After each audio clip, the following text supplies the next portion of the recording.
Right, hello, and welcome to what is either episode 3 or episode 2, depending on whether I actually kept the last episode, because it was a bit boring. So, by the time you're watching this, you'll know which episode it is, so I'm going to shut up, because that's not really important. Today, we're going to be talking about track days, because I've just booked my first car track day. It's not for another 3 or 4 weeks, so I've got a while to wait for it, but I'm looking forward to it. I said in the last video that in a way I wanted to do a track day on this, and in other ways I didn't want to do a track day on this. Obviously the good side of it is that you get to go faster on a track and learn the sort of limits of the handling of your car, and the bad side is that it's a bit more likely that you're going to damage the car than just driving it around the road. So I suppose the two is looking at that. Some people might say it's less likely that you're going to damage it because there's more runoff and wider road and not other cars coming the other way, things like that. So I don't know, either way, to me it just seems like taking a car to a track, you are increasing the chances of something either going wrong with it or damaging it. But maybe that's just me, I don't know. One of my friends is hopefully going to be doing it with me in his Renault Sport Megane. You'd be surprised how quick that thing is. We went out for a drive the other day, me, him and 2 Lotus Elises and a couple of other people. I think Si was there as well. And he was like literally just as fast as me and the Elises. So yeah, I think in the real world, like on real roads, a car like that can actually be just as quick as these. It's probably partly down to the driver. I'm sure he's had a lot more track days. He's a bit more daring than me, I guess, on the road as well. So yeah, he was just as quick. It was probably a bit like more work for him, I guess, because he's the wheels spinning up and front wheel drive, so a lot of understeer and stuff, but I think he managed to keep up.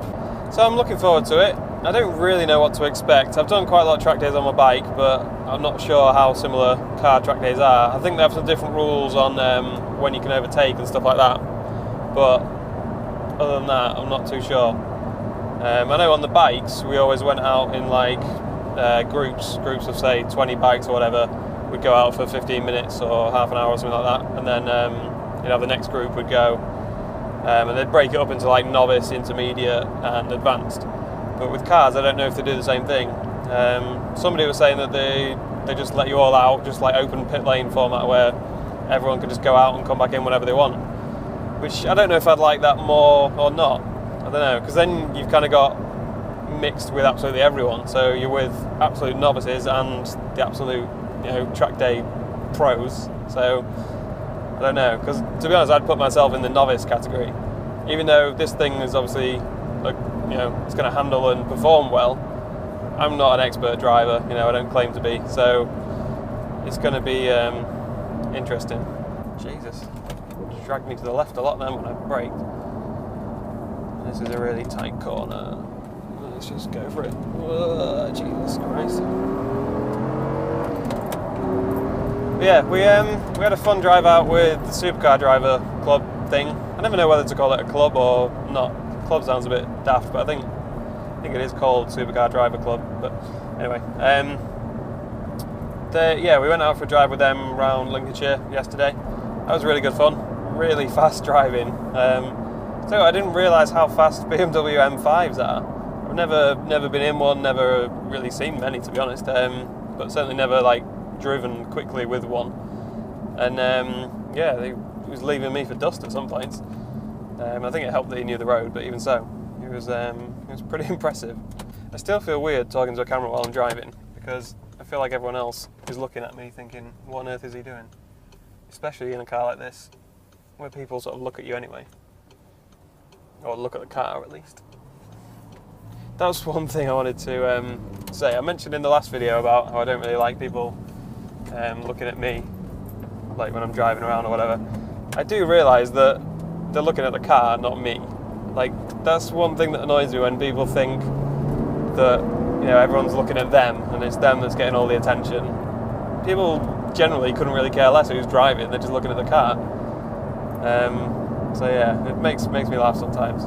I remember on it was a BMW forum when I had the M3. I went on a BMW forum, and there was like a thread about things that you liked about your M3 and things that you didn't like. And somebody put one of the things that they liked was the way women look at you. And it just made me cringe. We've got a lot of traffic here, which is going to be fun.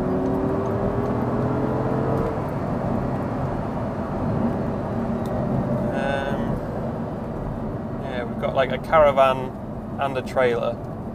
They're turning off now, I think. Good. Oh no, they're not, they're just going around a cyclist. Damn it. Yeah, we've got like a caravan and a trailer and about 3 other cars to get past. Which is annoying, because this road's quite fun when you've got it to yourself. You might be able to get past a few of them here.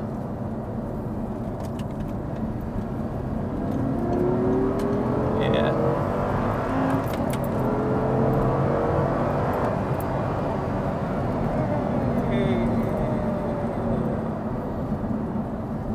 It's always fun overtaking like 4 cars at once.